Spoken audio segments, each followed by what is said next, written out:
Hello all. நம்ம ஸ்ருதிகா என்னதான் பாசிட்டிவாக பேசினாலோ இல்லைனா ஜாலியாக இன்டர்வியூ கொடுத்தாலோ அவங்களுடைய நெகட்டிவ் கண்டுபிடிக்கிறதுக்காகவே ஒரு கூட்டம் சுற்றினே இருக்குது. ஸ்ருதிகா மும்பையில் இருக்காங்க. அங்கே ஒவ்வொரு மீடியாக்காக வந்து இன்டர்வியூ கொடுத்துனே இருக்காங்க. ஸோ இந்த டைம்லேயும் வந்து ஸ்ருதிகாவை ஏதாவது ஒரு தப்பு சொல்லணும், ஏதாவது ஒன்று கண்டுபிடிக்கணும்னு சொல்லிட்டு சில பேர் இருக்காங்க. ஸ்ருதிகா ரீசெண்டாக கொடுத்த இன்டர்வியூவில் டிக்விஜய் பற்றி பேசினாங்க.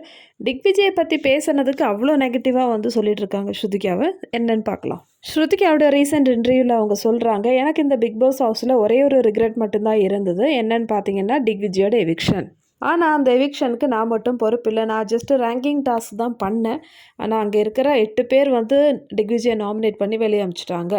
இருந்தாலும் நான் வந்து அந்த ரேங்கிங் ஏன் பண்ணேன்னு சொல்லிட்டு அந்த ஒரு ரிக்ரெட் என்கிட்ட இருந்தது. வெளியே வந்ததுக்கு அப்புறமேட்டு நான் ஃபஸ்ட்டு வந்து காண்டாக்ட் பண்ணது டிக்விஜயை தான். டிக்விஜய்க்கு தான் வந்து மெசேஜ் பண்ணேன். அது மட்டும் இல்லை, இந்த பிக் பாஸ் ஹவுஸில் இவ்வளோ பேர் வந்து இருந்தாங்க இல்லையா, அதிலே வந்து இப்போ மோஸ்ட் ஒர்க்லாம் யாருக்கு கிடைக்குதுன்னு பார்த்தீங்கன்னா டிக்விஜய்க்கு தான் கிடைக்கிது.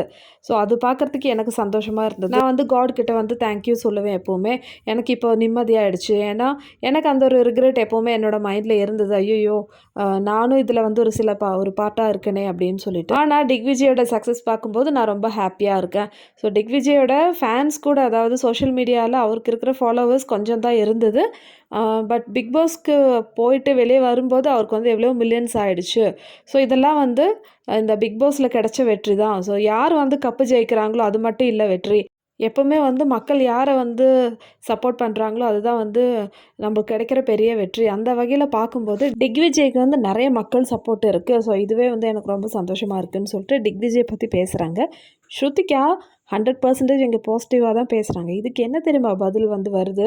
டிக்விஜய்க்கு வந்து ஆல்ரெடி நிறைய ஃபாலோவர்ஸ் இருக்காங்க. ஸ்பாட் வில்லா முடிஞ்ச உடனே வந்து நிறைய ஃபாலோவர்ஸ் இருக்காங்க. அது மட்டும் இல்லை, பிக் பாஸ் முடிஞ்சதுக்கு அப்புறமேட்டு ஷில்பாவுக்கு தான் வந்து நிறைய ஒர்க்கு கிடைக்குது, டிக்விஜய்க்கெலாம் கிடைக்கலன்னு சொல்லிட்டு. இல்லை, நான் தெரியாமல் தான் கேட்குறேன். எதுக்கு இந்த அளவுக்கு நெகட்டிவாக வந்து ஒருத்தரோட இன்டர்வியூவில் வந்து பேசுகிறீங்க நீங்கள்? உங்களுக்கு ஒருத்தரை பிடிக்கலன்னா அவங்களோட இன்டர்வியூ பார்க்காதீங்க. ஏன் வந்து பார்த்துட்டு ஒரு குத்தம் சொல்கிறீங்க? ஸ்ருதிகா வந்து யாருமே வந்து தப்பாகவே சொல்ல. ஸோ டிக்விஜயோட சக்ஸஸ் வந்து எனக்கு ரொம்ப ஹாப்பியாக இருக்குது பார்க்குறதுக்குன்னு சொல்கிறாங்க. ஸோ இது சொல்கிறதுல என்ன தப்பு இருக்குது? அடுத்தது ரஜித்தை பற்றியும் பேசியிருக்காங்க.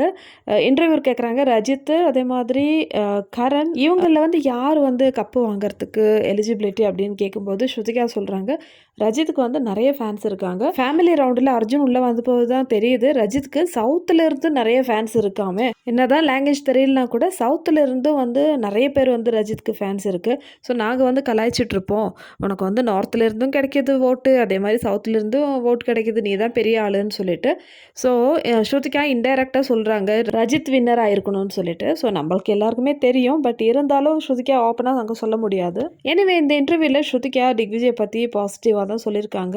அவங்க எல்லா இடத்துலையும் எல்லாருமே வந்து பாசிட்டிவாக தான் சொல்கிறாங்க. யாருமே வந்து நெகட்டிவாக சொல்லலை. நீங்கள் என்ன தான் பாசிட்டிவாக சொன்னாலும் நாங்கள் இருக்கோம் உங்களோட நெகட்டிவ் கண்டுபிடிக்கிறதுக்குன்னு சொல்லிட்டு என்னென்னமோ சொல்கிறாங்க. மக்கள் இதை பற்றி உங்களோட ஒப்பீனியன் சொல்லுங்கள். ஆஸ் யூஷுவல் இந்த வீடியோ பிடிச்சிருந்தா சேனல் லைக் பண்ணுங்கள், ஷேர் பண்ணுங்கள், சப்ஸ்கிரைப் பண்ணுங்கள். இதே மாதிரி அடுத்த வீடியோவில் பார்க்கலாம்.